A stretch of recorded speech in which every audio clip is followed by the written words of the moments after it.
The Battle of the Little Bighorn, often referred to as Custer's Last Stand, remains one of the most iconic and hotly debated events in American history.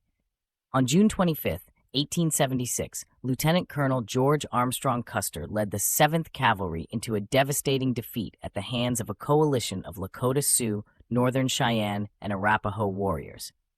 For over a century, historians have analyzed Custer's strategies, the American military's failures, and the overwhelming numerical advantage of the native forces.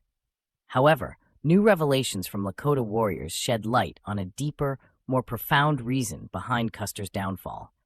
Secrets that challenge the mainstream narrative and offer insight into why the celebrated general met such a disastrous end. As this new perspective unfolds, it becomes clear that Custer's failure was not simply a matter of poor strategy or underestimation of the enemy. Instead, it was a combination of cultural misunderstandings, spiritual warfare, and the undying resilience of the Lakota people. This video delves into these revelations, highlighting the untold secrets shared by Lakota warriors that explain Custer's defeat and the broader significance of the battle for Native American resistance. Custer's tragic defeat at the Little Bighorn is often attributed to a profound underestimation of the native forces. However, the deeper cause lies in the stark contrast between Custer's military arrogance and the tactical brilliance of the Lakota warriors. A closer examination of this disparity reveals a fundamental cultural misunderstanding that sealed the 7th Cavalry's fate. Custer's ego and overconfidence. George Armstrong Custer was no stranger to military success. His reputation as a daring, if not reckless leader had been cemented during the American Civil War, where he gained national acclaim. However, this very success became his Achilles heel when confronting the Native American forces in the Great Plains. Custer's plan to divide his forces into multiple columns, believing that the Sioux and Cheyenne would scatter at the sight of cavalry, demonstrated his arrogance. He assumed that the mere presence of his men would instill fear in the native warriors, forcing them to flee. This assumption proved deadly. According to Lakota accounts, the warriors were not only prepared to fight, but had anticipated Custer's arrival and the flawed strategy he employed. Lakota's strategy, unity, and strength in numbers. The Lakota warriors, unlike Custer, did not view the battle in isolation. From their perspective, the fight against the 7th Cavalry was part of a larger campaign to defend their land and way of life against relentless U.S. expansionism. In contrast to the segmented, hierarchical structure of the U.S. military, Lakota warfare emphasized fluidity, coordination, and unity among different bands and tribes. The Lakotas' understanding of their land gave them a crucial advantage over Custer's forces. Lakota warriors had grown up on the plains, mastering the art of horsemanship and guerrilla tactics. They used the terrain to their advantage, drawing Custer's troops into a trap by retreating strategically, only to counterattack when they were surrounded. According to Lakota oral histories passed down through generations, the unification of the various tribes, Lakota, Northern Cheyenne, and Arapaho, was a key reason for their success.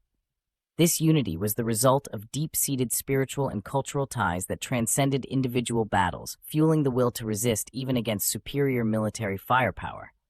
Custer, in contrast, had misread the motivations of the native forces, assuming they would be more interested in saving themselves than fighting back as a collective force. Spiritual warfare, the power of Lakota beliefs. One of the most revealing aspects of the Lakota explanation for Custer's defeat revolves around spiritual warfare. For the Lakota, combat was not merely a physical endeavor, but a deeply spiritual one. Their connection to the land, the animals, and their ancestors played a central role in their strategy, and their victory at the Little Bighorn was seen as divinely guided. The role of medicine, men, and visions. Central to Lakota spiritual practices were the medicine men, who served as both religious leaders and strategic advisors. These individuals were believed to possess the ability to foresee events and guide warriors based on visions received from the spirit world. According to Lakota oral traditions, several medicine men had foreseen the arrival of Custer and his men, predicting that they would face total defeat. One of the most famous Lakota medicine men, Sitting Bull, held a significant vision weeks before the battle. In a trance, he saw soldiers falling into the camp like grasshoppers, a symbol of the U.S. forces being overwhelmed by native warriors. This vision inspired and united the various tribes, giving them a sense of purpose and a belief that the Great Spirit was on their side. The Lakota warriors went into battle not just as fighters, but as protectors of their sacred land, empowered by a spiritual mandate to resist the invaders. The Sun Dance Strength Through Ceremony. The Sun Dance, one of the most important Lakota ceremonies, also played a vital role in preparing the warriors for battle. This ceremony, which involved days of fasting, prayer, and physical endurance, was meant to purify the participants and strengthen their connection to the divine. It was during a sun dance that Sitting Bull had his vision of the soldiers falling. This gave the warriors immense confidence, believing that their ancestors and the Great Spirit were supporting them in the coming battle. For Custer and his men, this aspect of warfare was completely alien. The U.S. military relied on technology, weapons, and discipline, but had no understanding of the spiritual dimension that motivated the native fighters. The Lakotas' belief in their divine mission was a powerful force multiplier, one that Custer's military training had left him ill-equipped to understand or counteract. The landscape as a weapon, Lakota mastery of the plains. One of the lesser discussed but crucial factors behind Custer's defeat was the Lakotas' mastery of the landscape. The plains were not just a battleground, but a home to the native warriors. Custer and his men, outsiders in this environment, were at a significant disadvantage from the start. The Lakota, on the other hand, knew every hill, river, and valley intimately, using this knowledge to outmaneuver and overwhelm the 7th Cavalry. The Bighorn River, a tactical advantage. The Lakota warriors understood the significance of the Little Bighorn River, which ran through the heart of their encampment. The river provided them with a natural defensive barrier, but more importantly, it was a source of life and sustenance. The Lakota had camped along the river, not by accident, but because they knew it gave them a tactical advantage over any approaching enemy. When Custer's forces attacked, they were forced to cross the river, which slowed their movement and disrupted their formations. The Lakota warriors, on the other hand, used the river to their advantage, positioning themselves on higher ground and launching attacks from multiple directions. The terrain played a crucial role in the battle, and Custer's unfamiliarity with the land made his forces vulnerable to ambush and surprise attacks. Guerrilla tactics and mobility. The Lakota and Cheyenne warriors also excelled in the use of guerrilla tactics, something Custer failed to anticipate. Rather than engaging in the kind of conventional warfare that the U.S. military was trained for, the native fighters relied on hit-and-run tactics, using the landscape to disappear and reappear at will. Their superior mobility, especially on horseback, allowed them to outflank Custer's forces and attack from unexpected angles. According to Lakota warriors' accounts, their ability to move swiftly across the plains and strike with precision was a key factor in their victory. Custer, who had divided his forces and was stretched thin, found himself surrounded and unable to effectively respond to the native tactics. The Lakotas' knowledge of the land and their agile fighting style rendered Custer's conventional military strategies obsolete. The psychological warfare, fear and confusion among Custer's men.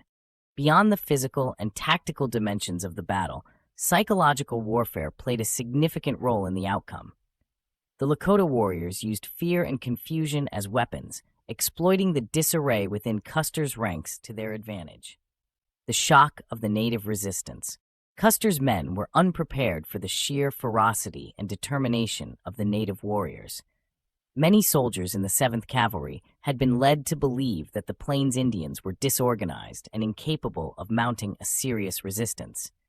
When they encountered the highly coordinated and relentless attacks of the Lakota and Cheyenne, it shattered their morale. Lakota oral traditions describe the psychological impact of the battle on Custer's men. The sight of hundreds of warriors charging at them, accompanied by the sound of war cries, drums, and the constant thunder of hooves, created an atmosphere of chaos and fear. The soldiers, many of whom were inexperienced, quickly became overwhelmed, unable to maintain their formations or effectively communicate with their commanders. The collapse of Custer's leadership. Custer's leadership, once a source of confidence for his men, began to unravel in the face of the native onslaught. Separated from the rest of his forces, Custer found himself isolated and unable to direct the battle. According to Lakota accounts, the warriors focused their attacks on breaking Custer's chain of command, targeting officers and sowing confusion among the soldiers. As Custer's men fell into disarray, their discipline crumbled. Soldiers panicked, and some even attempted to flee the battlefield. The collapse of leadership and morale was complete, leaving the 7th Cavalry vulnerable to the relentless attacks of the Lakota and Cheyenne warriors. The revelations from Lakota warriors about why Custer failed at the Battle of the Little Bighorn offer a profound re-examination of the events. While historians have long focused on Custer's tactical errors and the overwhelming numerical superiority of the native forces, the deeper reasons for his defeat lie in the cultural, spiritual, and psychological dimensions of the battle.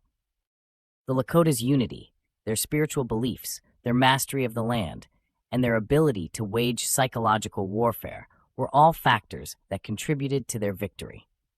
Custer's failure was not just a military defeat, but a failure to understand the true nature of the enemy he faced. The Lakota warriors fought not just to defend their people and their land, but with the conviction that they were carrying out a divinely ordained mission. In the end, Custer's arrogance, his underestimation of the native forces, and his ignorance of the spiritual and cultural significance of the battle led to his downfall. The Battle of the Little Bighorn remains a symbol of Native American resistance, and the secrets revealed by Lakota warriors serve as a reminder of the deep cultural and spiritual roots that sustained their fight for survival. The legacy of this battle and the revelations about why Custer failed continue to resonate today, offering a new perspective on one of the most pivotal moments in the history of the American West. For the Lakota, the victory at the Little Bighorn was not just a military triumph, but a testament to their resilience,